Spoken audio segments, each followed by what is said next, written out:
Welcome. In this quick guide, I'm going to show how to enable the double-click reply feature on Telegram for PC.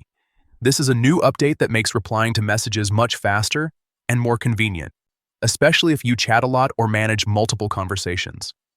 Let's jump right in. First, open your Telegram app on your computer. Make sure your app is updated to the latest version, because this feature is only available in the newer updates.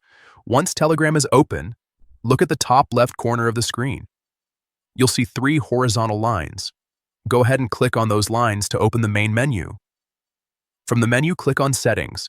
This is where you can customize how Telegram looks and behaves.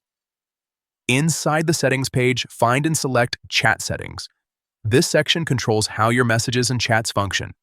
Now scroll through the options until you find something called Reply with double-click. Once you see it, simply enable it by clicking the toggle. And that's it. From now on, whenever you double-click on any message in your chats, Telegram will instantly open the reply box for that message.